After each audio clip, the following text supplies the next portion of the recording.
3, 2, 1. And we're live. What's going on, guys? Welcome to the Tapcast, episode 13. No, not. It's 14. No, it's 13. We skipped 13. We're not doing it. We're like hotels. We're doing episode 13. Today we are brought to you guys by Intense Supplements, DLP Apparel, Bear Cave Fitness. Inverted gear. Let's not forget about inverted gear. I have inverted gear. I have not. Sorry. Jimenez, Hart, and Mezzatelli. Oh, okay. There you go. And Technica's legal advisor. we're not going to shout out no beer places today because, as you can see, we're a little low on beers, and they don't give us free beers anymore. So I still had a Strange Beast beer. We had one left. So we had a Tripping Animal ones too. All right, guys. So today we have two very special guests. We're doing it a little different this time. We got two special guests, and they are twins and world-class jiu-jitsu competitors. How do you want to say it? Is it the Mahecha or Mahecha? Mahecha. Mahecha. Down. I didn't get it right at all. Or Mahecha, if you say it properly. Yeah, that's actually proper, yeah. Mahecha? So the Mahecha bros, Kevin and Brian. The H is silent, I think, if you say it like in I Spanish. don't even know my own fucking name then. I say it both ways, for, like, yeah. So how you guys feeling today, bro? Feeling good, man. This was it's tough getting back into the flow of training and stuff, you know? So it's like, I've been kind of rolling with some of my guys and whatnot, but it was fun to kind of work with Rennie and Josh today a little bit and stuff, and Seabass and some other guys, and just put some things to work and whatnot. So for the last 2 months, what have you guys been doing? Just very low training sometimes, or you guys been consistent with it? Or? We've been drilling a lot because I had knee surgery like 6 months ago. I have like 3 little mats, like zebra mats in my crib. So Brian's been coming and is the only person I can drill with slow without worrying about fucking up my knee or something, you know? But it's been cool to drill again, but I mean, probably not as good for him because I've just been being careful as fuck and not being as active, I guess. I don't know. Damn, so how did the injury happen? It's my 3rd surgery, but it was just Same something. knee. Yeah, something I've had for like 6.5 years. Like I had no ACL or meniscus, and my shit would just lock up every training, you know. But I unlock it. It'll be cool. Like always had a routine where I'll be in a match and it locked, and I'll be like this real quick and it'll unlock. And like, so you were passing my guard with your knee? No, I out of didn't. place? My knee was probably good, but sometimes it will happen. Probably you know, not. like 1 out of every like 5 or 6 rounds it will happen. You know what I'm saying? But then I was in a tournament doing open weight, and a big dude kind of knee barred me, and I tapped really quick. But after that, my knee started just locking up every freaking like 30 seconds. Like I'd be teaching, and I go down to a deep squat to show like a closed guard, and my knee will lock up. I'm like, fuck, you know. So, yeah. Then I got the surgery done in December 13th. Damn, bro. But at least you've been working through it, man. That's all I it's mean, about. but what better time to get a surgery? Yo, the best time ever in Because history. nobody's training. Yeah, best, you know. But it's my 3rd surgery, and my surgeon's a black belt, Dr. Gelb. But he's just being, like, super safe because it's a very complicated procedure. And he's like, man, let's just wait, like, 9 to 10 months before you're, like, rolling on the mats and shit, you know? Okay. Because it's been 6 months, bro. And this is my 3rd surgery, man. And my 1st surgery, the surgeon, because what happened, I was doing nogi, whatever. I was a purple belt 2010, getting ready for nogi worlds. Because we just did nogi pans, like, the 3 weeks before that. And it was the last week before nogi worlds. It was, like, the Thursday of the week of nogi worlds, you know. My coach was making me do King of the Hill. Fucking, I was in the middle for literally 30 minutes, you know. And then it was like, it was from bottom sweep, you know. And I was on the bottom, and I came up ankle pick on this guy. And he tried to do, like, it was a head inside single, and he tried to, like, jump to my back, you know what I'm saying? So my head was inside here. And he tried to jump my back this way, and his ass was so heavy, dude. It landed on my knee this way. And my shit just went the wrong direction, bro. And I tore my MCL, ACL, and meniscus, medial meniscus. And then I had the surgery, whatever. You know, I went through it, my 1st surgery. And I came back, like, 6 months. And the shit tore, like, my 3rd training session or some shit, you know? And So then not giving it enough time to heal. Then. Exactly. He still won Nogi World, by the way. It's fucking crazy. No, I wish. But fucking, but yeah, dude. Then I got my 1st surgery, retore it, got my 2nd, like a few months later. It was just ACL. It was a faster recovery, and I was back good. But somewhere in the way, man, I think I stopped doing therapy, and my shit just fucking popped one day. And I think that's when I tore my ACL. And I think from my from my ACL being gone, my knee was very unstable, so it tore my lateral meniscus eventually. That was brown belt pants, right? Yeah, brown belt Pan Am 2014. But But yeah, dude, I just been living with it. It's not bad when I started doing like strength and conditioning for my legs and my body and shit. That's when it started to feel good. And my knee felt even better, dude.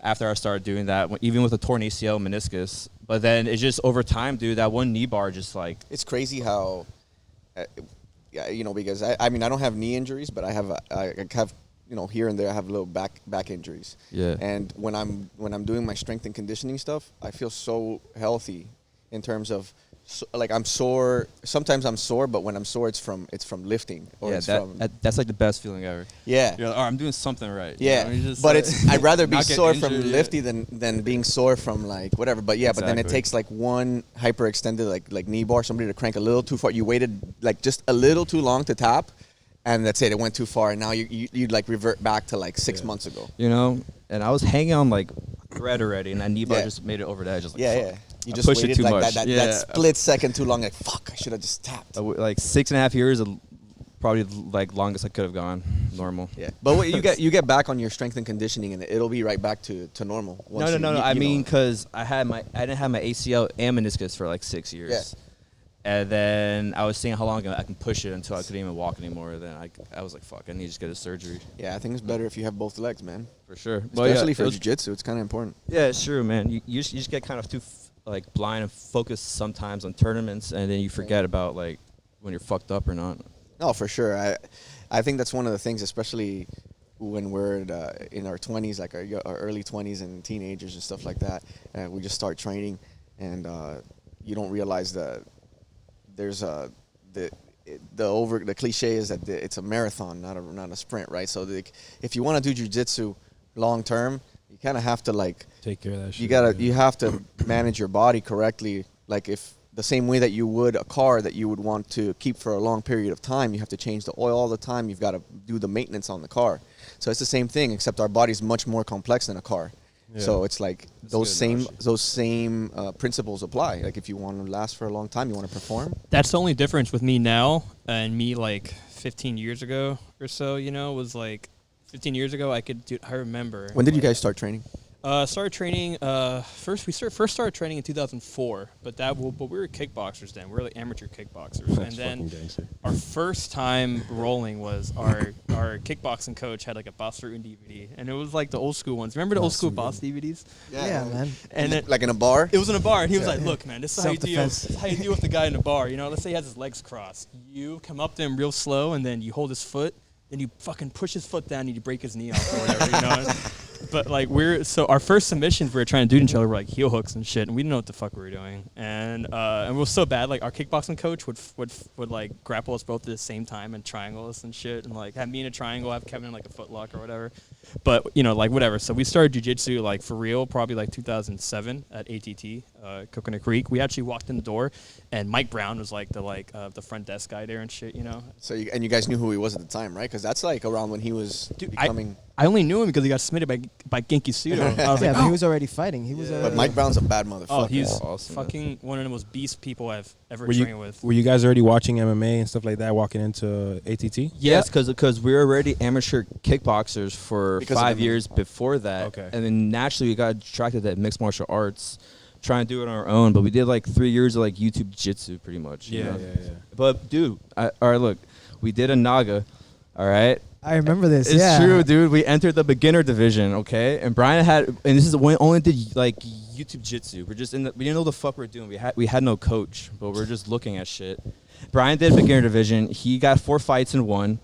Dude, he got like a flying triangle because he saw some shit, right? That's when Nagas used to be fucking big Legit. tournaments. And then yeah. I got second. I lost like my 4th fight in the finals, but I thought it was pretty good for not training legit jiu-jitsu. At the time, I thought I was such a badass in jiu-jitsu, but I wasn't. I think was you so lost bad. to one of We need to see those. one of our videos. old training partners. man. Pull that shit up. Yeah. I think it was Patrick. Oh, Patrick, yeah. Yeah, that was with Extreme. and I Oh, think- dude, I remember that. I faced Patrick. That was like my second Naga tournament. And I faced Patrick in the finals, and he was doing like rubber guard. I didn't know what it was. And Yeah. then I ended up getting like, I forget what happened. I ended up getting Darst or something. But Yeah, that shit was nuts. That was when in Nagas, like, you didn't have the barriers. You had, like, the crowds around people and stuff. So when shit got nuts, your coach would be, like, 2 inches away from your face. Like, okay, all right, I got it. You know, and, like, he moves your hand.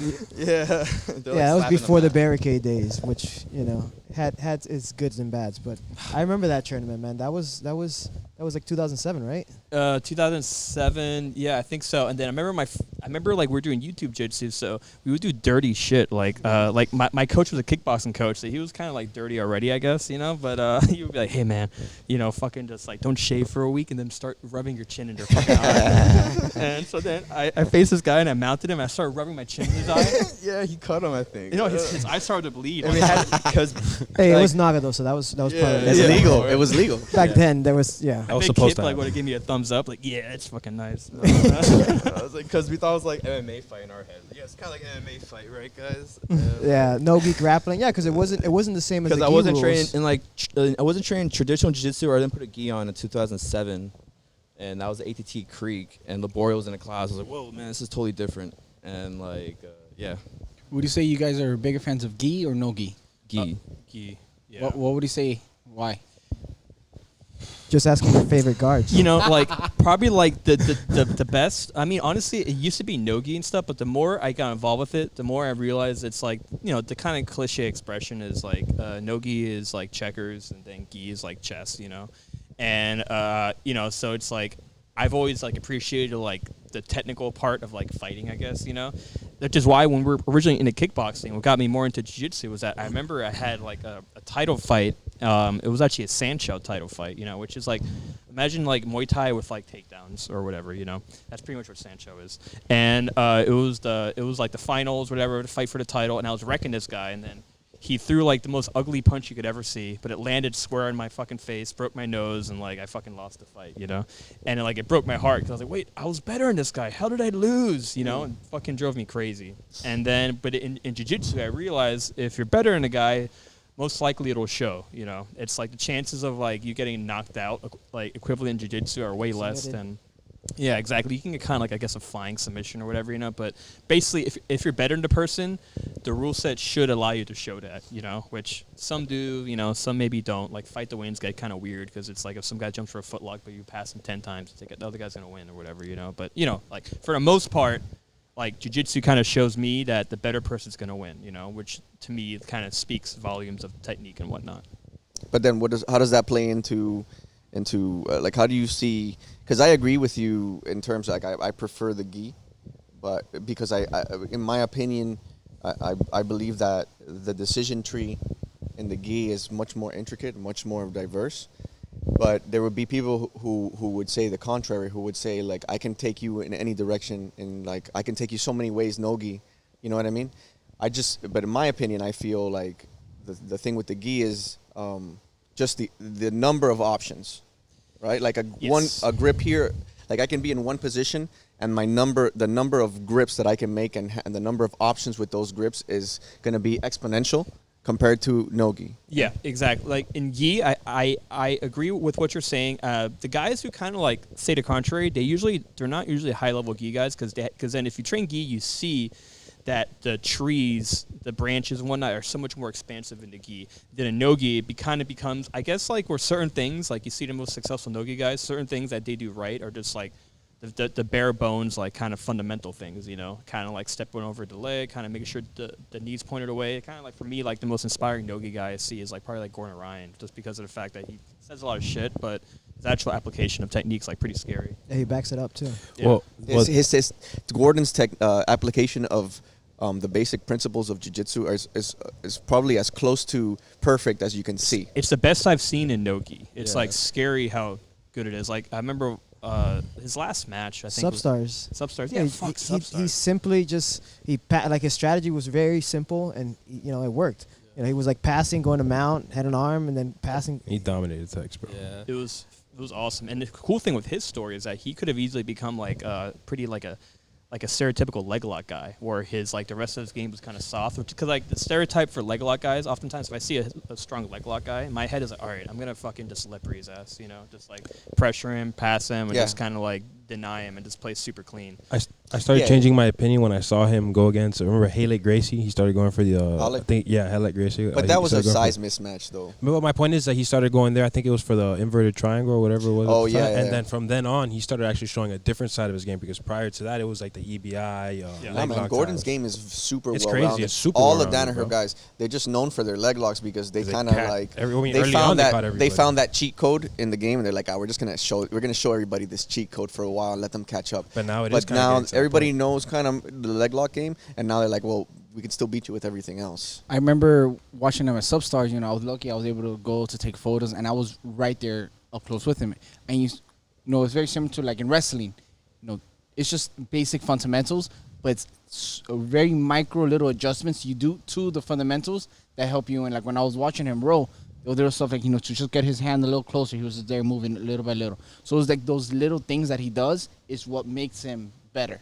Like the little direction he pulls. And it's hard to find that in nogi, which is why I used him as the example, because he's the closest I've seen to a guy that looks like he's playing in the gi and nogi, That tight, like that tightness. But jumping back to what you said, the gi is more expansive, right? You throw him in with the gi now, and then you put him in IBJJF. How do you see that going? That It takes way? years. Like, That's what I'm saying. I think that's why he backed off from it, because he realized, I think he actually realized, he's like, oh, dude, this is going to be, take an entire other career for me to do that, Yeah. which is why I feel like you kind of need to focus. Specialized on the nogi, and Yeah, exactly.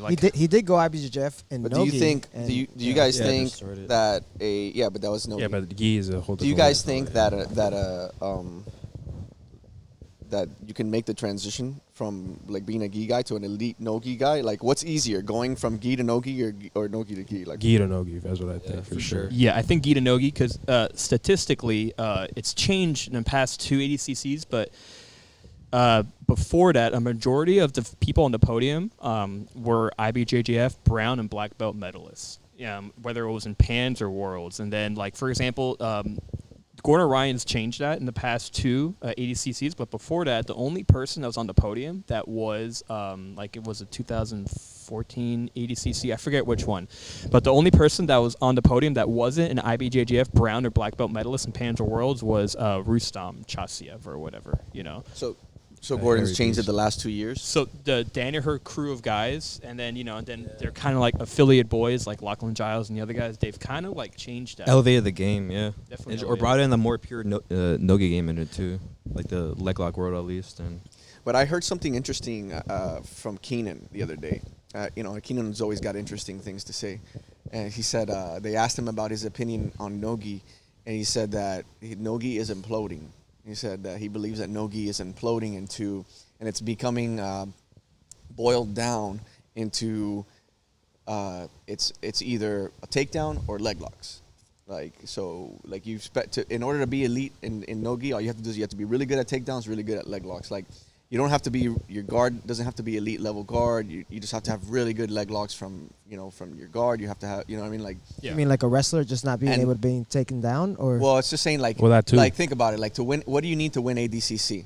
You either need to be a really good wrestler, right? And you're going to stall the whole match and get a takedown at the end of the Nicky Rod.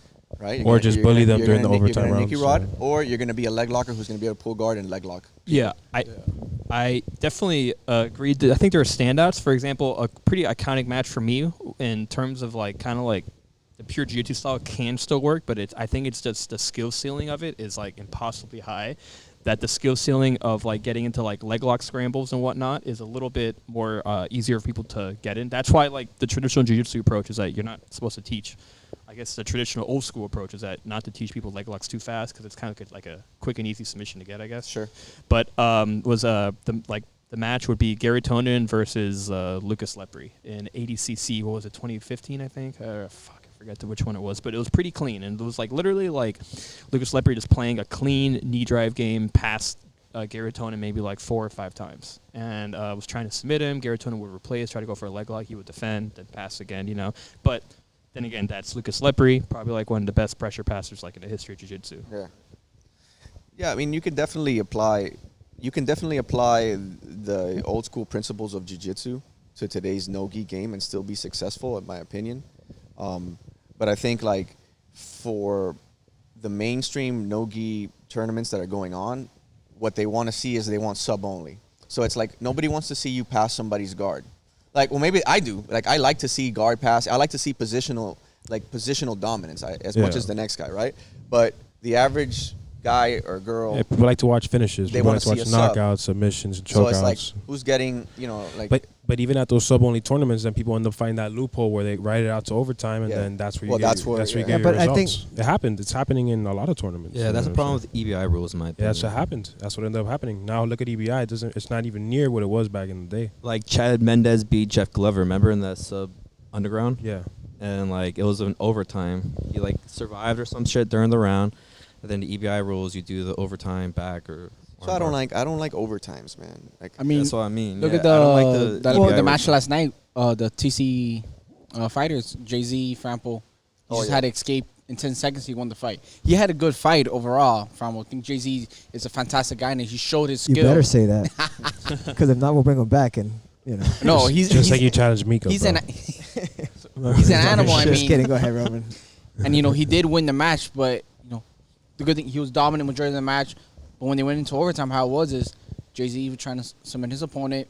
Right, he held on to him for about a minute and a half. He couldn't. The guy got out. Then they switched it. Jay-Z, Frample Had better back escape, right? He escaped in 10 seconds. He won the match. Oh, Where so it- But that's playing the rules, though. I mean, that's knowing that, like, if it's we, anticlimactic, though. That's what I'm saying. It goes I back know. to It what still you were shows saying. he's a better fighter because he was able to escape like this. Exactly. So he has better defense, but it's still not as exciting. for sure. I mean, you still don't get the overall look of the whole game, though. You know what I'm saying? Like when you just play that stalling match until the overtime rounds, a lot of times you kind of eliminate the yeah, ability but to see. that particular overtime already starts you in like the back. Yeah, it control starts you in a or bad the arm position, bar. yeah. Like, Same. I don't have anything against overtimes that either continue the match, right? Either is a neutral position, so people are standing, or Unless even you're if reffing. or even if you're doing even if you're reffing it, whatever, or even doing like a favorite guard, like. I think that's kind of cool, but with the submission only, what happens is that sometimes guys do play the game and then just defend until the end, and then try to go for at least like an EBI rules. They try to go with those fastest escapes. Points has its place, and that's why like for people that are technical jiu-jitsu practitioners, you like the point system because then you could clearly see. What do you guys think? Points sub only. So, to be honest, overall, I want to get Rennie's opinion on this too, because he's like the ref kind of guru person. I always send Rennie messages. You never fucking respond to them, bro. Asshole. I try, man. He doesn't do not respond to me, bro, and I respond train to with him that. every day. Rennie, bro. Rennie's too popular. That's why. Dude, No, he'll Too tag many me on. questions. Fucking I tag Randy all the time. I've answered. I He'll try respond if to you tag him, but if you message him, All right. Yeah, So he- if I send him a DM, I don't get a response. Gets to But me. answer. No, they'll send me like technical matches and it's like really close. Like hey, was this? Sometimes it's like DQs. Yeah. Sometimes it's But go ahead. What was the question? Okay, yeah. So basically, overall, do you think that the matches that display the best jiu-jitsu like kind of shows the best guy wins? Because my problem with EBI was that the best guy, in my opinion, wouldn't always win. It would be the guy maybe was like a little more squirrely that could get out of something, But whatever it was, and it always kind of leave like a salty like taste in my mouth. Like that's Maybe you drilled a lot for that EBI rules too. yeah, that's yeah, true. exactly. You drill the positions. Yeah, you fucking drilled. But I'm saying Chad Mendes beat Jeff Glover. It was like an MMA person versus a jiu-jitsu guy. The way they sold it, because it was a Chael Sonnen event, right? Yeah. So So underground, he I gets think. slaughtered like UFC guys or whatever. But if it was like I don't know, the rules, EBI rules, let Chad Mendes he just fucking got Jeff faster or whatever, or he was able to escape his shit. Yeah, I don't know. I think he just outbeasted him, I guess. But it So was pretty much points, but without subjectivity from the ref. That's all. I wanted to be clear. Without the referee decision, you mean? Yeah, like without ref decisions, and just I feel like the positions should be a little more obvious. Like a sweep, okay, obviously that should be points. A takedown, obviously should be points. Pass and That's where like maybe like I go back and forth because it's hard for me in my brain to accept that Naga has good rules, but they had the submission at 10 point. You know what I mean? yeah, I thought that was cool. Yeah, the sub at 10 points. Sub at 10 point, I thought was actually pretty cool. In my head, I don't know if one or two thing because that leaves subjectivity to the ref. Gray areas, Maybe just make yeah. it a clear 1 point, and I think that would be actually be kind of cool because if they have a legit submission, I mean, I think that's fair in a lot of ways, But it gets gray because I like whatever takes subjectivity away from the ref. Because the other way of that is don't have any advantages and just have like But then again, it could lead to boring ass matches. So it goes back and forth. Why do you think advantages lead to boring matches? No, I think taking away advantages could lead potentially to boring matches because then if in my head, like one thing I like is that IBJJF has a 20-second stall rule. Now the Abu Dhabi Federation has a 10-second stall rule, which I think is actually better.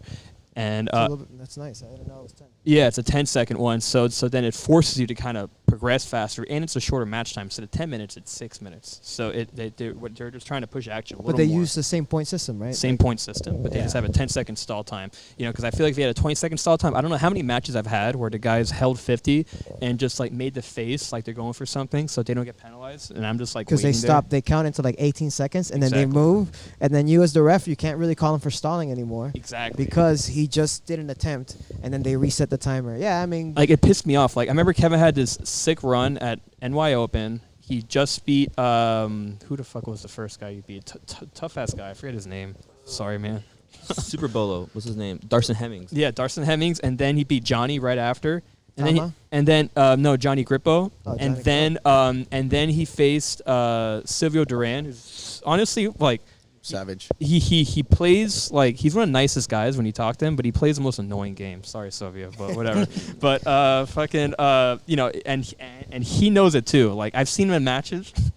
I was on deck one time and he had a match with this guy, and the guy was like arguing with him. He's like, "Why aren't you fighting me?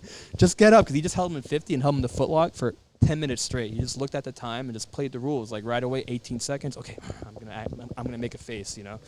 And then the guy was like, "Dude, why aren't you fighting me? I don't understand." And the guy had like a breakdown. And since he was having a breakdown, like Silvio, you know, swept. You know, I didn't think he got him in trouble, but whatever.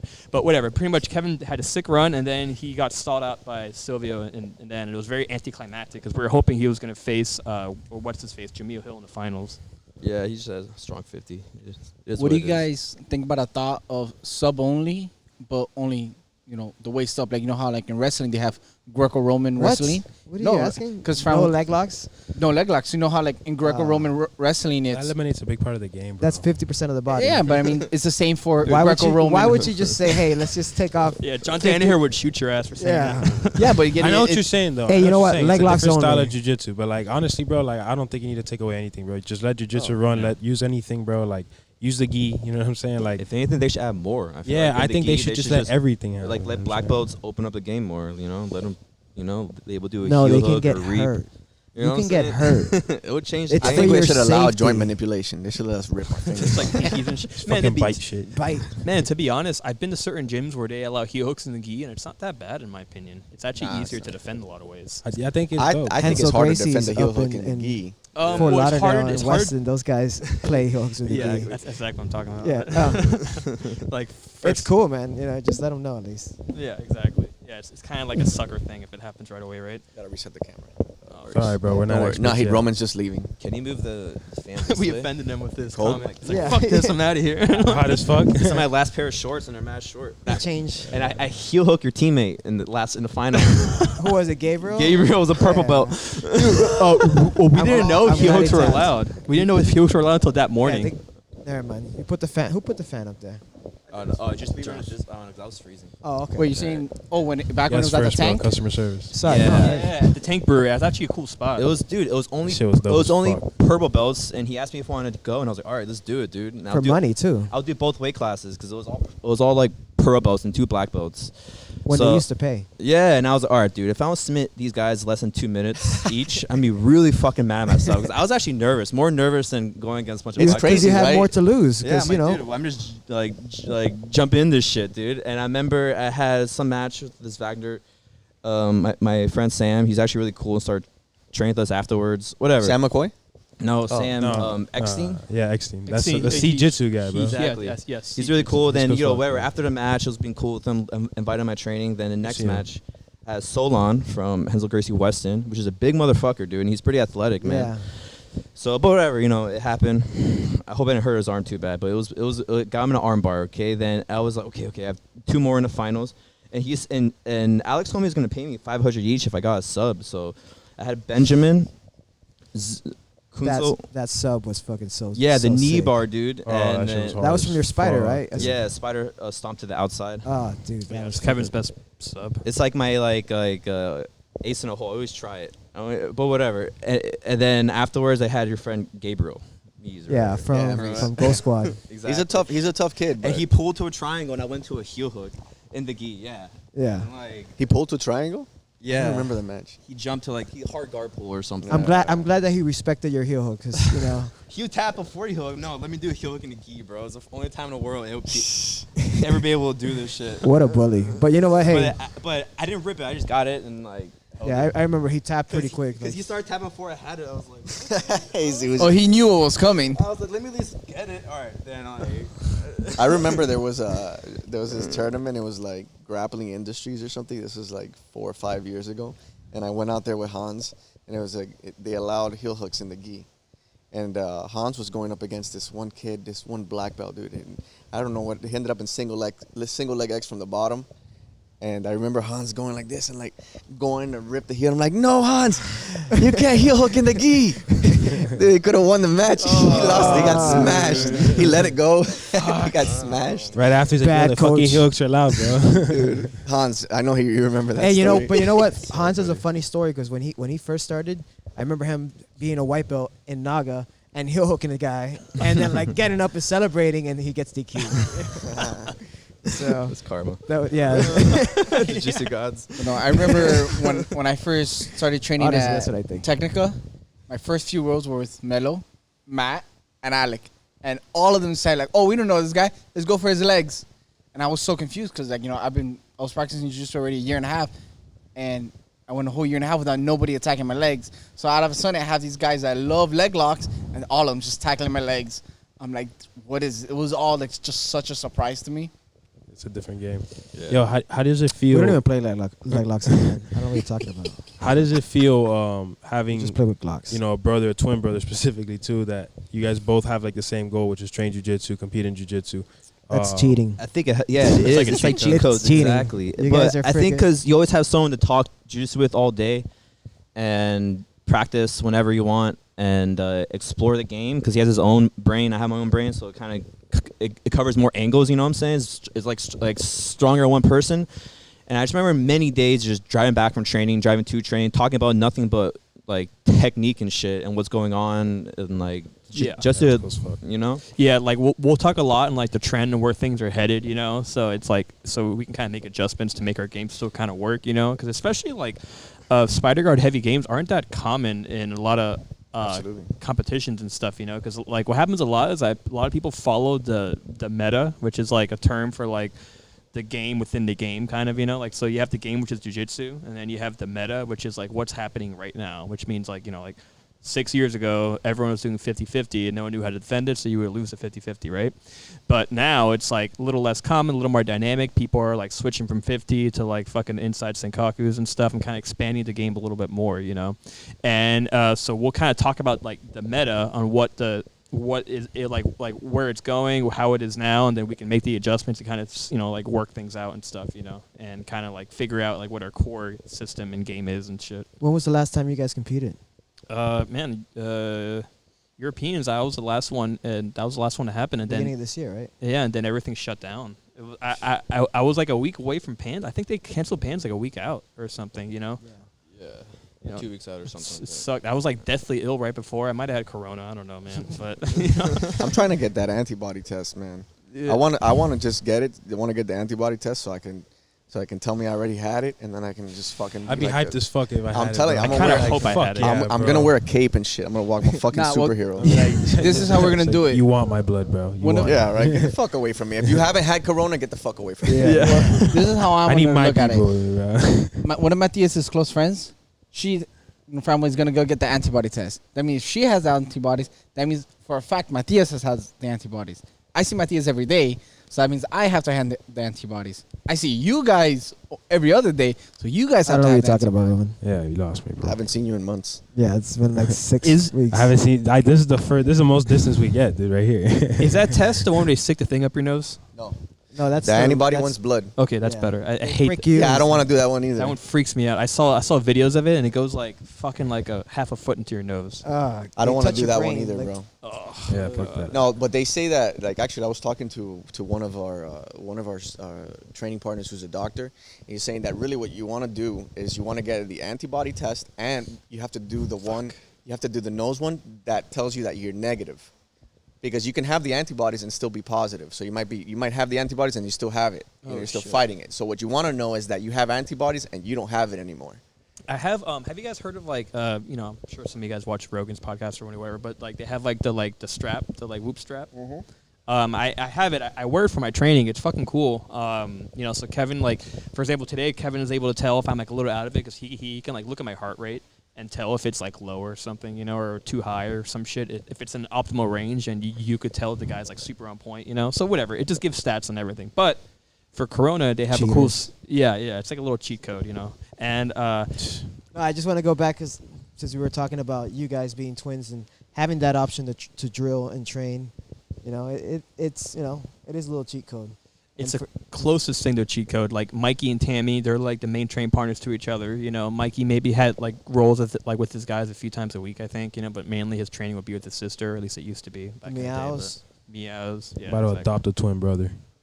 Taking that Just so you vacation. could train. And you guys also have, I don't know, do you still have your website that you're posting your techniques on? Yeah, so I have my app, Mahecha BJJ. I wrote it myself. I like learned how to like make apps and shit by like learning how to do that. It took me like a year and a half. It was fucking hard. But We didn't tell anybody that you actually have some programming skills, and you do that as a trade too. But yeah, I'm also like a software engineer. So you know, to figure out like a living with jiu-jitsu, I went through like a lot of different transitions and stuff, you know, to just teaching in privates and stuff, and then I tried to be a teacher in the school system, which is fucking nightmare, man.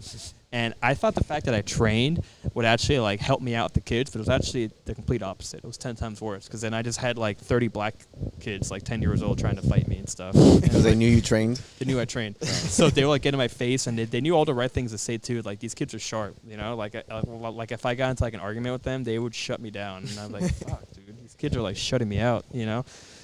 It was a fucking nightmare. I did that for 2.5 years, and I have this funny story where this kid was like just being a dick, you know.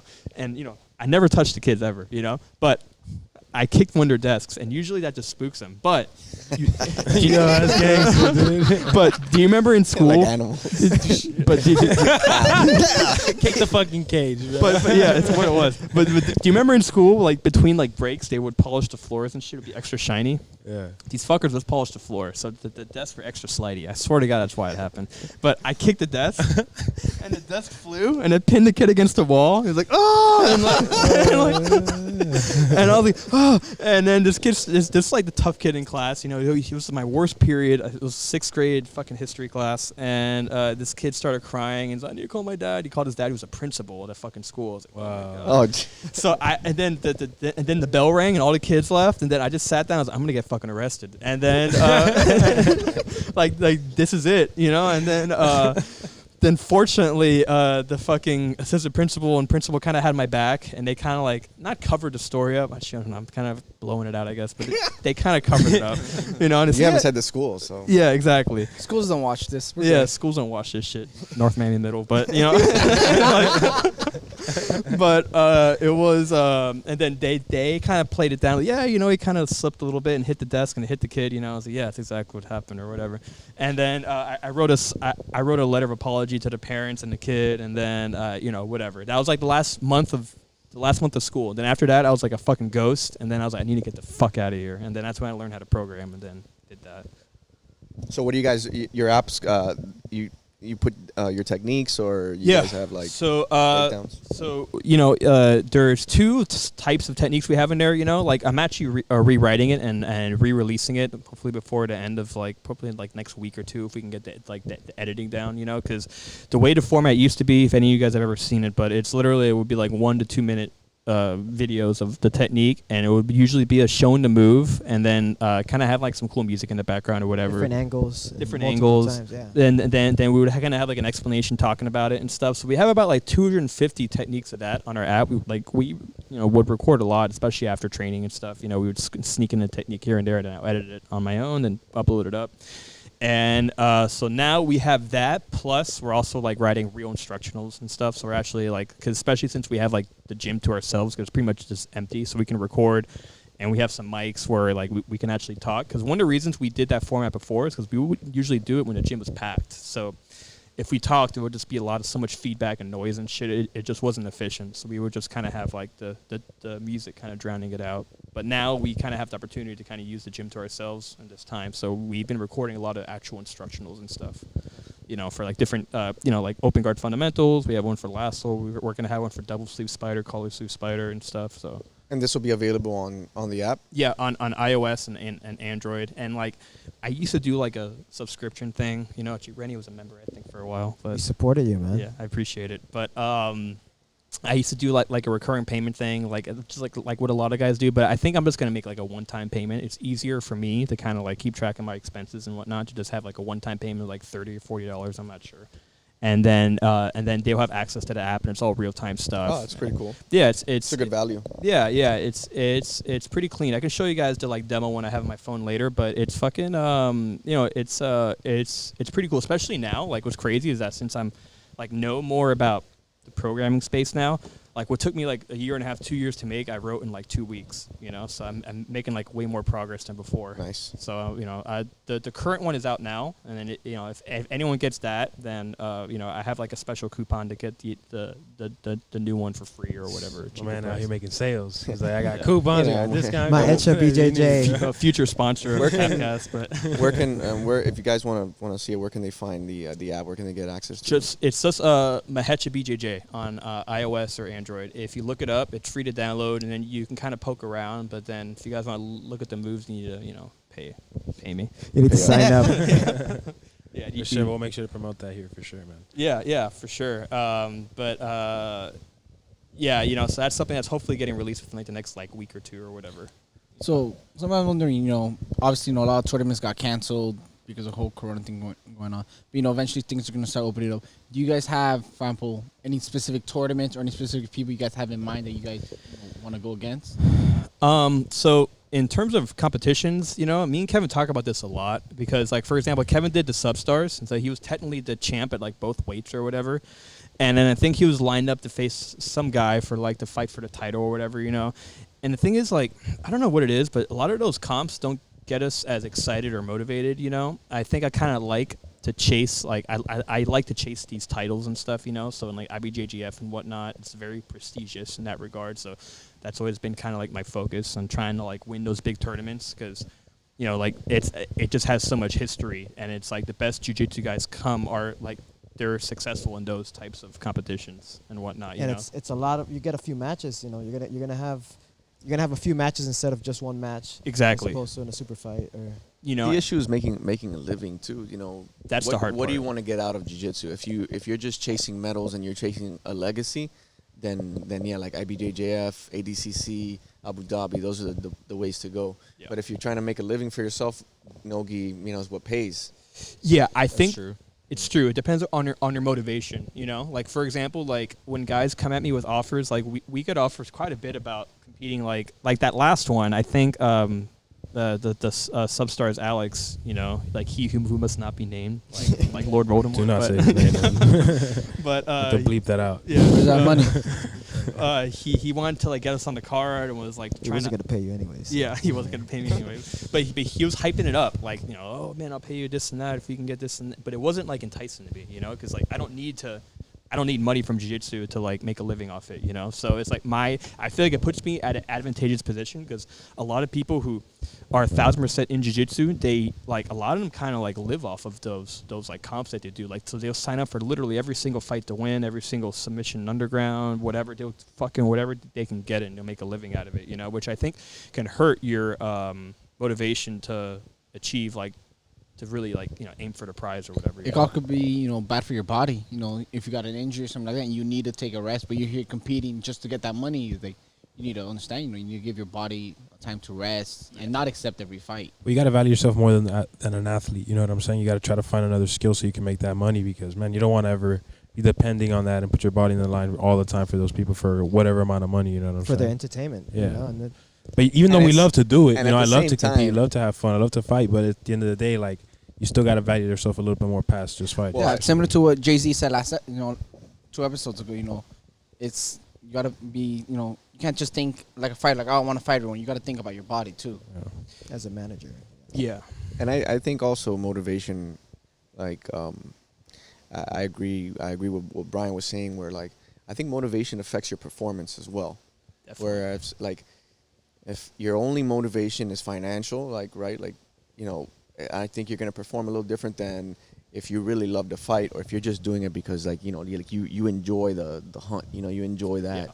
That I like. There's nothing like I love winning. I've competed in super fight matches or whatever, and it's great. It's a great feeling. But there's nothing like winning your division, beating 4 guys. A tournament, yeah. You know, where It's like a little like less exposure sometimes, but it's so much more glorious. It's like internally, Yeah. internally, yes. Like I remember my first tournament back after like I had like meniscus surgery last year. Was like one of the scariest things. I think I came back too soon because I remember when that match started, I had a guy in a lasso and the guy postured up and I felt like electricity in my leg. I was like, oh, dude, I just fucking tore my meniscus again, I think. And whatever. But I ended up winning. It felt fucking great. And it was like one of my favorite feelings ever to come back from like adversity like that and go through like an entire bracket and just kind of clean house like that, Very few feelings like that, Yeah. I find. Yeah, you've had a few wars with one of the meows, right?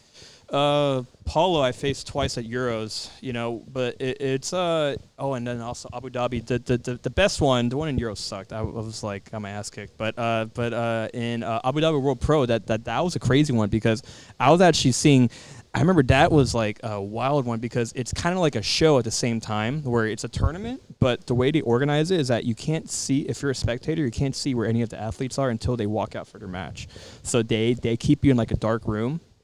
And it's like you have all these like rich ass like sheiks and Arab people there just watching and everything, and they pay a lot of people there to cheer and stuff, like True. They had armies of Colombian mercenary soldiers cheering, holding random flags Holy for shit. people. Oh, Yeah. fuck. And they had Just to That's make it money. look. yeah, to make it filled, look- and they had people just having songs, coordinated songs. And like we met this one American guy who was he was an Air Force pilot who was just a trainer. He would train the pilots like of the military or whatever. And he was like, I don't know what this shit is. He was like, yeah, he was like paid to cheer. And yeah, stuff. he said I was paid here to cheer and watch like a grappling tournament. They told him to cheer for all the Americans. But yeah, he was fighting That sounds Paul. pretty cool. Yeah, That's dope. Yeah, it's They're easy putting money. money into their It's more of a jiu-jitsu. show for Listen, the athlete than it is for the that's people. that's amazing. I wish we had that type of money being poured into jiu-jitsu in the United States. Like in my opinion, I don't think there's anything that compares to Abu Dhabi. In terms of the infrastructure they have, because that event, it's not just a World Pro, it's an entire month. So they have like an entire like week of like the kids competing. Then they have like they have a giant showcase. Like have this giant convention hall where it's all just like a bunch of booths from different companies and stuff, But it's also like like different like programs of like the school systems from all over like the country and everything, Because Abu Dhabi has its own program, but then Dubai has its own. It's all run by like Palm Sports. So I Yeah, think but that's where they push teach jiu-jitsu in schools. They teach Yes. jiu-jitsu to a whole. I remember. Did you guys ever get that email years ago, like trying to look for people to move to Abu Dhabi? Yeah. I looked at that. I think I almost applied to it, but like one of my I good. thought it was spam at first. Yeah. I'm like, what do you mean you're gonna pay me to go move to Dubai? He said, yeah, brown or black belt, come here and you know. Yeah, and if you're a brown belt, they paid you like way less salary. But then if you're a black belt, you got paid like a teacher's salary. But the thing is, like on paper, it looks like it's not a lot, but it comes out to a lot because they don't tax. So you pretty much keep everything that you make there. That and I heard they that paid you, for housing too, right? yeah, Yeah. but I heard That's that they gangster. work you though. Like it's like 8 hours of teaching, and, Yeah. and then you have to roll, and which it's cool because you get to train with a whole bunch of different people, but you can make a good living too. Yeah, 'Cause Marcio imagine did you have that for a while to make a living there. 6 Marcio Andre. concubines. And you want to live on fucking jiu-jitsu. no. you Imagine gotta that you they pay for all your housing, and then they pay you a just salary. go teach. Yeah, but you have to get there for like 2 years or 5 years, something like that. Yeah, exactly. You sign 2 to 5 year contracts. It's a fucking contract? Oh, shit. It- That's yeah. intense. It used to be like that where they paid you for your housing, they give, and it's a lot different now. Apparently, they pay you a lot less, and apparently really? they don't pay for your housing now. Yeah, it's Oh, kinda then fucked never up. mind. Okay. Yeah, it used to be the sickest gig ever, though. I used to have a buddy. I don't know if you guys remember Beto Nunez. Yeah, Beto. Yeah. Yeah, Beto's still there, right? No, he's back in Brazil now. Oh shit. Okay. Yeah. Shout out to Beto. Yeah, he Beto's was, Beto still was a man. man, dude. He was the nicest ref ever. Yeah. He made me feel better before all my matches. I'm like, this guy's so cool.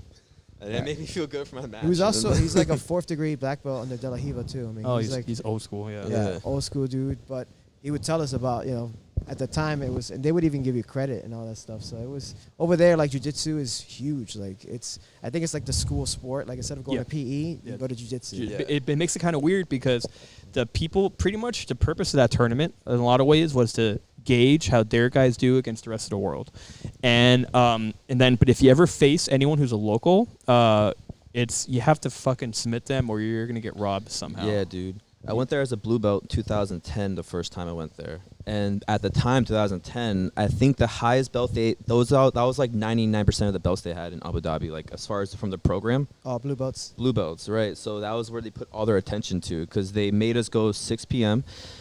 and the black belts and brown belts didn't even start till like 11 or 12 a.m. So so they shows what they care, because all the sheiks of them were watching the blue belts and stuff, and it was crazy. Yeah, they wanted man. to see their kids. They wanted to see their students. And you saw a lot of robberies in the matches? I didn't see any rob. I actually, my experience with it was I was fighting all these blue belts from Kuwait and stuff, and they were the worst blue belts ever.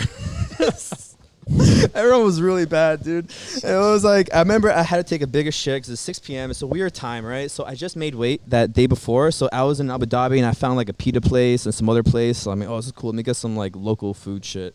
And I went, all out, dude. And I ate so much food. and during my first match, I guess a kid from Kuwait, he was just the skinniest blue belt. And I was just like, I don't know. I had this feeling in my stomach. I had a crap, and I was going with him, and I was like, oh, and I was so distracted, and I ended up beating him.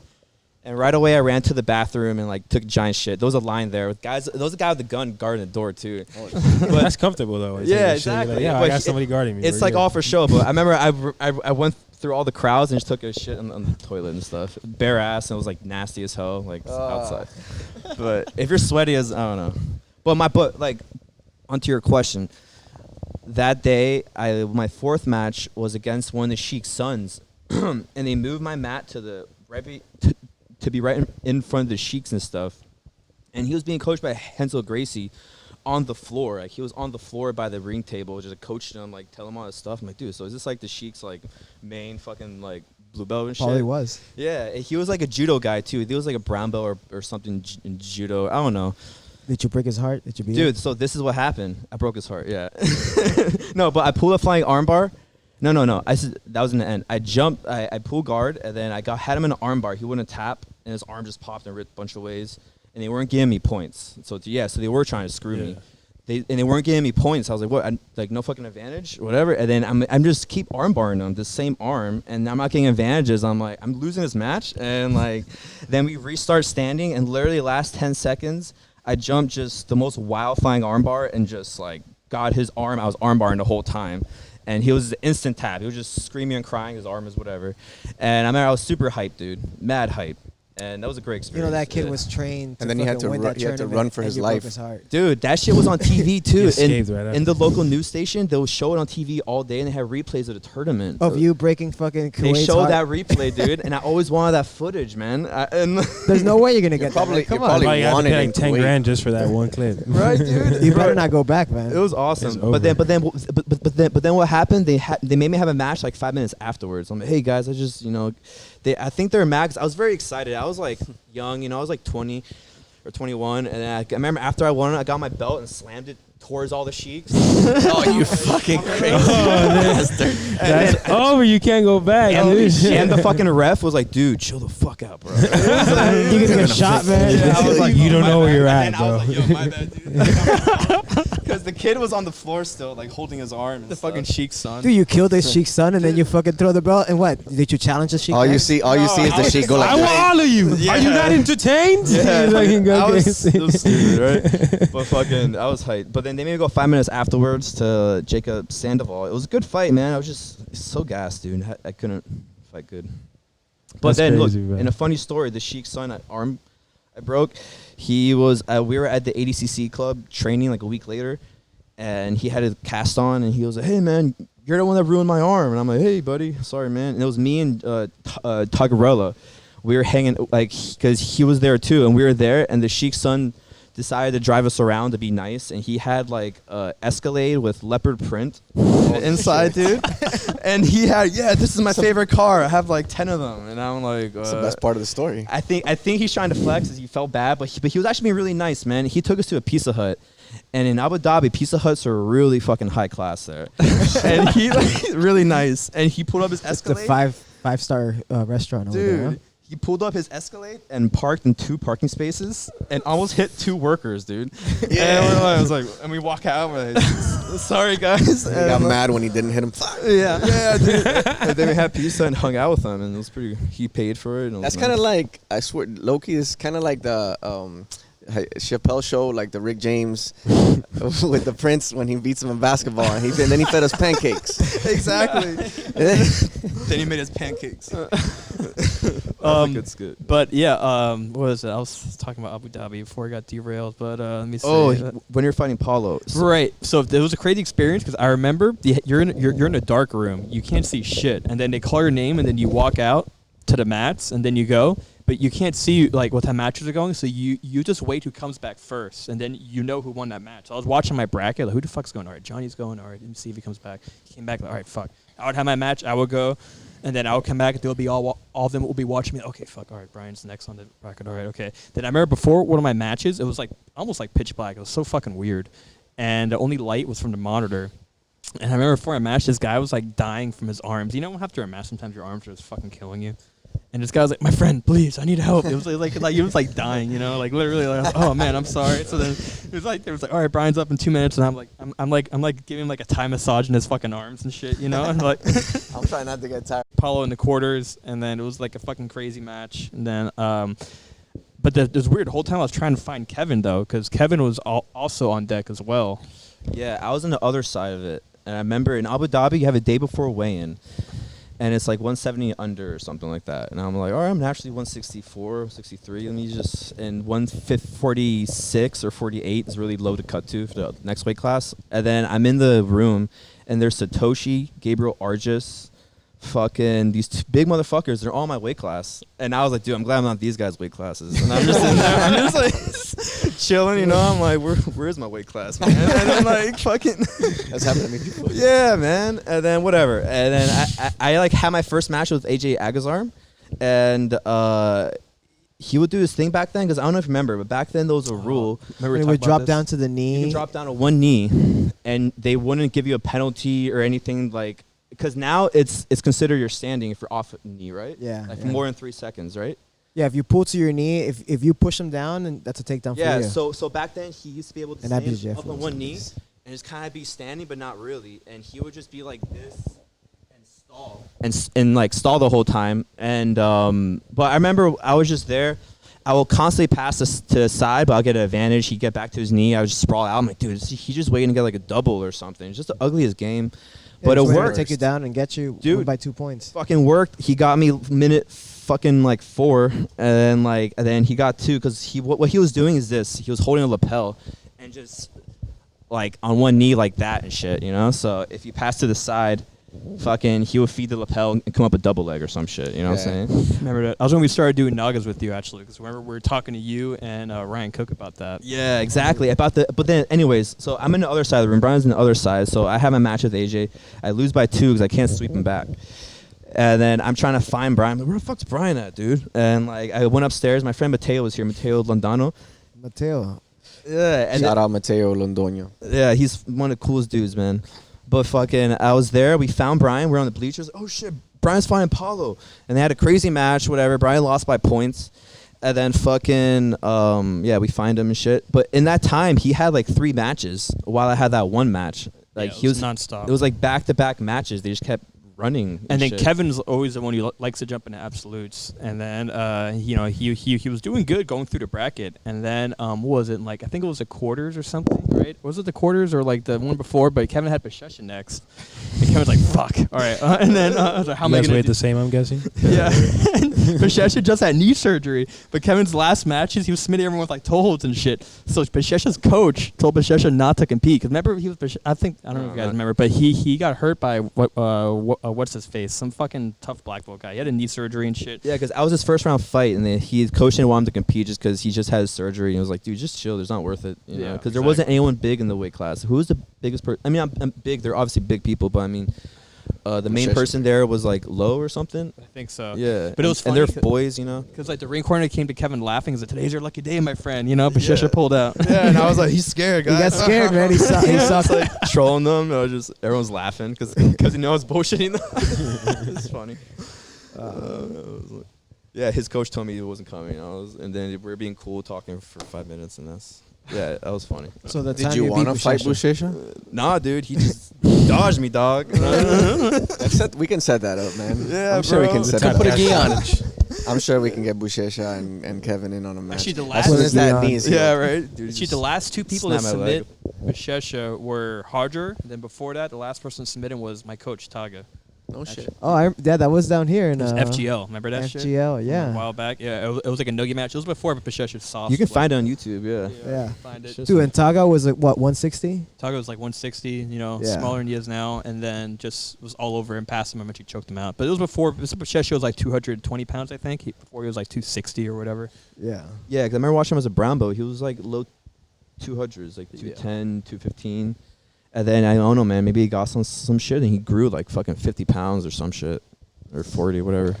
So one of the last things I wanted to ask you guys was, I wanted to ask you about the questions. Don't we have a set of questions? That's one of the that's Okay, that's the thank you. ending. That's Come the on, ending, Jamie's got this. He That's knows. the ending. All right, this is just like last question thing. What's the plan right now? Once we get back into our new normal life of training and competing, the goal is still win a world title. Just keep chasing the competition, or what do you guys got planned up? Yeah, I mean, I just want to right now my focus on my knee to recover. Of course, yeah. And I want to just feel 100%. And yeah, man, I just want to have goals, really focus on the tournaments I really want to just win in, do good in, like Europeans, Pan Ams, Worlds. And now Abu Dhabi is a lot hard to get in, but it'll be amazing to do that again sometime. I was motivated to do the ADCC trials and things like this. Last year I did the trials in California, the West Coast trials. Yeah, I saw some of those. And I had 2 subs, and it was good, man. I felt great. And my first time doing nogi, and honestly, when I did that, first time doing it in 10 years. So I felt pretty good though. And I lost my third match to William Tackett. It was close. I pulled and I got a negative point. And And fucked up. I did like 2 seconds after the time. yeah, I suck. I'm stupid. I didn't know the rules. I was just like, he stood up. I'm a repull. Yeah, he's somebody that's kind of currently right now killing it in Nogi, so that's good. Yeah, he's awesome. He's an awesome guy. But yeah, I just want to recover and just get 100% and feel good again, because this is my 3rd surgery, man. I just fucking want to do it right. Yeah, for sure. Yeah, especially now. I feel like I'm really like entering my prime, so I want to make the best of it. So my big goals are to like do good at the really the big IBGF tournaments, Euros, Pans, Worlds, Nationals, and then Abu Dhabi would be cool too. Because it's always like a fun trip over there. Kevin's been there like 6 times, I think. I think I've been to like 4 or 5. No, I think 5. Yeah. You guys interested in super fights and sub-only events and stuff like that still, or you guys aren't really looking at that like too much? I was doing like Fight to Win, Substars, and these events, But when I have a full-time training schedule, sometimes it'll be very taxing to have these in between. Like, for example, like Europeans at January, then you have Pan Am's March, and Worlds at June 1st. And it'll be very taxing when you have little tournaments in between a lot, Maybe an open here and there, but it'll affect me a lot sometimes. But I was doing it, honestly, all the time, just anything Anything you can do. I could do. Maybe I got less motivated just focusing on the major ones because of my knee situation, It was hurting me. I wanted to be, But don't worry, we'll give you a heads up for the Tapcast tournament. Oh, shit. Yeah, for sure. So, No, but then you sub-only get, gi hey, event. listen, you get those cool highlights from Fight to Win. you Yeah, know. exactly. I mean, I have great experiences with that. It's a different experience, and I'm happy I did it, to be honest. Like, and I don't regret it at And all. those guys are paying too, so at least you made some money. Like, when the hell I got $1,000 from Alex from Substars when I beat 4 purple belts, and it was the easiest money I got ever. I was like, dude, this is like the most money I made in jiu-jitsu, and it's like, like this situation don't happen in other big events. It's like small or like super fights or other stuff, but Alex did pay me for that. It was good. A day late. So my last few little questions we do before we close out the show. I already know the first one, gi or no gi. Obviously, I'm gonna go gi right there, right? Favorite submission? Obviously, you both have your own, I'm sure. It's hard between a knee bar and an arm bar. I get arm bars more, but it feels really good when you get a knee bar. All right. Yeah. I like arm bars, man. I guess Kevin's, arm but bar- like Kevin's like I learned a lot from my armbar technique actually from watching Kevin do things like, for example, like in different angles to finish and whatnot. Like his last tournament actually was, I don't know if you guys saw it. Man, guys, if anyone has footage of that match, please, I need to see it. Because and it was the first time I've seen the arm in person. I've seen the arm like go the wrong way. You know what I mean? Like where it just snaps and it just like this guy's wrist continues going. just kept going and like hit his fucking like back or whatever. Oh. And yeah, like, dude, it was Mauricio Gomez from ADT oh, that's Davey. right. Yeah, that's what it was. But we're boys, man. But he wasn't tapping, man. Like he wasn't tapping. It was What ended up happening? Did the referee stop it? Or dude, the referee stopped it. Yeah, because it was just because what happened? I passed. I got mount. Went to armbar. No, I didn't go past the mount. I got my underhook armbar from side. Stepped around. Sorry, but he wasn't tapping. And I sometimes when you hold the wrist, you know, instead of holding the wrist, you hold a little bit of the palm too. Because if you hold a little bit of the palm, they can't turn the thumb as much, right? And turn the elbow out. So whatever, I did that, and I threw the leg over like, whatever, like that, and he came up, and I just had the angle of the arm and pushed. To the side. Exactly, and the arm kept going, and it was surprising how crazy arms feel when you get that perfect angle. How easy it is when you have the motivation to go past it. But anyways, I did it, and it was out, and I ripped it the other way. I was, you know, and he didn't tap the whole time? He didn't tap, dude, and he was just taking it. And then I got back in my guard, and I was like, dude, this guy is like he like should have tapped. And I instantly went to him, was flashy as inverted back take, because I knew he wasn't gonna do shit. But whatever, the match ended because the ref saw his face and stopped the match, I think. And I felt real bad, man. But he needs a tap, man. He's a coach, you know. Yeah. Like guys are watching him and shit. You know, and I competed against Mauricio in the last fight to win, and he tapped me with a pretty nasty leg lock sneaky counter. But what I saw actually a couple weeks ago, I saw him post on his story 2 matches where because I had in my match with him, I had him in the saddle, and I had both his legs locked up. I had like very dominant position, and I ended up getting submitted with a counter. I saw a match. It was a good match. Yeah, good match, man. Shout out to Mauricio. But I realized after that had I even gotten that heel hook, he wasn't gonna tap. Because I've seen him. Yeah. I've seen two highlights that he posted on his story where they have him in an all-out saddle heel hook. His knee is up in the air, like getting torqued, and he is not tapping. Coco, yeah. So Coco I realized after watching that, I was like, I wasn't gonna fucking tap him with that shit anyway. Yeah, Rico had that I knew he wasn't gonna tap either, man. It was 3 weeks after that Fionn Davies armbar. Remember that one? When Fionn Davies ripped B and Mosquito's arm. That shit was crazy in ACC, bro. That was exactly. So wild, it was 3 weeks bro. after that, and I had it in my brain. Like, dude, I mean, shit. If they don't tap, you fucking just what are you gonna do? That match specifically, bro, I'm not gonna lie to you, that was the most intense shit to watch out of almost all the matches in the ADCC. Yeah, that was bro. sick. That shit was crazy to watch That was because it's sick. B and Mosquito too. But that's what I had in my brain. I was like, I've rehearsed a million times. If someone doesn't go there, I'm just gonna go here. And I was just like, I had it around, like playing in my fucking head and shit. You know? Next question is your favorite match you've had. Oh no, that's a good question. It's a hard question. I think mine was after knee surgery because it's surgery is scary in itself because you want to come back.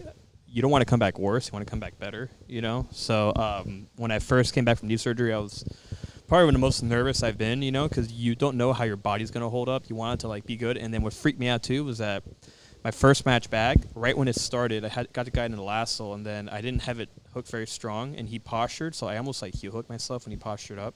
And I felt like the biggest, I think I mentioned earlier, but I felt the biggest shock and electricity go through my leg. In my head, I got, like, a pit in my stomach, like, fuck, did I just tear my meniscus again? You know, I was so fucking scared.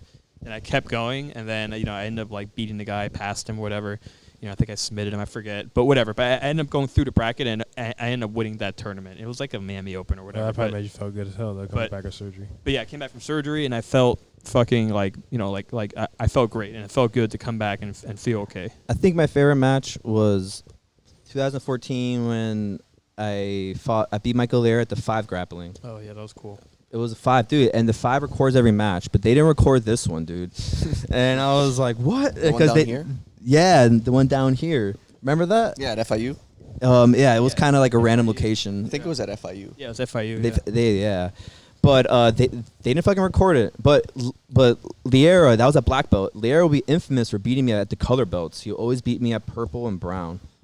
And like you got him back at black. I got him back his first match at black, and it felt so good because that Pan Am's that March, he beat me in the finals of the brown belt pans, dude. And yeah, it was good though. I learned a lot, man. That he got me close guard and dragged my arm like Roger Gracie style. That's his game though. Dude, he's a beast with that. He's After so good with that. after that, I started to do that. I got really good at it because I got caught so dirty, you know. Yeah, but that's how it works. Yeah, Michael Lair at 5 grappling 2014 was great because no one knows about it except my friends like who were there. and 5 grappling didn't record it for some fucking reason. Yeah, and they recorded all the matches. I remember they have them all on YouTube. Yeah, dude. Or it could have been they could have recorded it. They're like, nah, we don't like it. Delete Nah, it. but there was a bunch of people that high level guys that got beat. This last question is gonna be Yeah, the hardest crazy. one of all the ones I've asked you guys. Hope you guys are ready for this one. Who's your favorite training partner? Oh man. Yeah, definitely Kevin. You know, Wonder why, bro. it's tough because like it's the hardest person to actually train hard against because it's weird. Like Kevin has all the cheat codes to like just like make my game feel like the shittiest game in the world, you know. So it's like it's hard to explain. It's like if you ever watching Mia brothers training with each other, it's like they fucking pass each other nonstop, you know. And it's like, are they going easy, or they just like know how to fucking? We've had 2 fake matches in, That in the was funny. national pros. This is back when Abu Dhabi's the World Pro had those Trials. Had the trials. So they had a trials in Texas, bro, and no one signed up for it. And it was like, all right. It was like Lier was a weight class above, Lovato was a weight class above. I was like, okay. So if you won that, we would get a ticket and shit, you know. And we and him had 2 fake matches in the finals of our weight and finals of the open weight, the light open weight. And they told us that all the people in Abu Dhabi were watching it, and if it looked fake at all, because they knew we were brothers, they said if it looked fake, we would both get DQ'd, and we wouldn't get a ticket. So we're like, all right, dude. So Kevin, so I think I had more matches that day, so Kevin wasn't going to give it to me. So he's like, all right, you know, and then we're having a match, and it was pretty much a pro wrestling match. Like we would have like little cues, you know. Yeah, and then like towards the end, it was like I was up 2 points. There was a minute left, and I'm like, bro, you gotta take him back or something. I said it like really low under my breath, and we're just going all out. But it was kind of just like the fakest shit ever in my head. Yeah, and we had to do it twice, once for our weight class and once for the open weight. Yeah, so That's hilarious. yeah, That's awesome. No, but I get what you mean. Where you guys like know each other like so well. So it's like I can imagine like other people have so much trouble rolling with you guys so high level. But when you guys roll with each other, you know what to do. I remember like one of my closest friends, Matias, like he's usually one of our other hosts. We kicked him out for this episode. We need to make room. We're like he's Like who's gonna sit out? We just look at Matthias. And well, mind you, I've Sorry, been Matthias. training with Matias for 8 years now. So even though like as hard as I train, since I've trained with him so long, he knows what to get me with. yeah. So I get you in that sense. like every little nuance, it's hard to explain too, because like if you watch it, he'll figure out the right things to do just to kind of make my game feel like complete shit, you know, and then kind of vice versa. But it's tough. Yeah. Well, listen, guys, we really appreciate you guys coming on, man. It was really cool talking with you guys and you guys sharing us some insight on your mentality towards jiu-jitsu and things like that. And we definitely would love to have you guys back one day, you know what I'm saying? Hopefully when competition comes back up and running, we could talk about some of the victories we have and all that type of stuff. So Thanks, man. Yeah. Yeah, fuck yeah. Hey, before we end, guys, where are we gonna find you training when we come back? Well, I'll probably be teaching at Winners. Which is in Sunny Isles, so Yeah, Winners Training with- Center. with Winners Training. Tagarella there. Yeah, you know. See me, Kevin, Tagarella teaching everything, And and Sundays we have an open mat. Anyone's welcome to come who wants to train. Yeah, by the way, guys, if you guys are, once everything opens up, if you guys are looking for an amazing open mat on Sundays in the Aventura area where these guys are at, a lot of high-level guys show up and just basically, it's a really an amazing vibe. It's a great energy. Very, very little ego and very good training, like high-level training with these guys. Yeah. Jiu-jitsu is like a good douchebag filter, and we definitely try to filter guys out who are douchebags, that come through. It's happened before, but we have awesome vibe there, Like we've had like 60 guys on the mat, and then We've had a bunch of black belts at Just once, about I've seen. training and shit. Yeah, it's at a Great. good spot, so we'll get guys fucking like we had some guys driving down from like Port St. Lucie and like fucking like Naples and shit, and yeah, it's cool, just hit us up, and then we'll give the okay and whatnot. But yeah, I mean like the training should hopefully start up again after this week. We're hoping. well, we'll definitely go visit as soon as we can, guys. Thank you guys for watching. We love you guys. Thank you guys for coming on. Kevin and Brian, we'll make sure to tag them in everything so you guys know what's up, what's going on with them, and we'll talk Thumbnail to you pic, guys too. later. Thumbnail pic. Let's just take a quick thumbnail pic. Yeah. All right, guys. Thanks a lot. Us.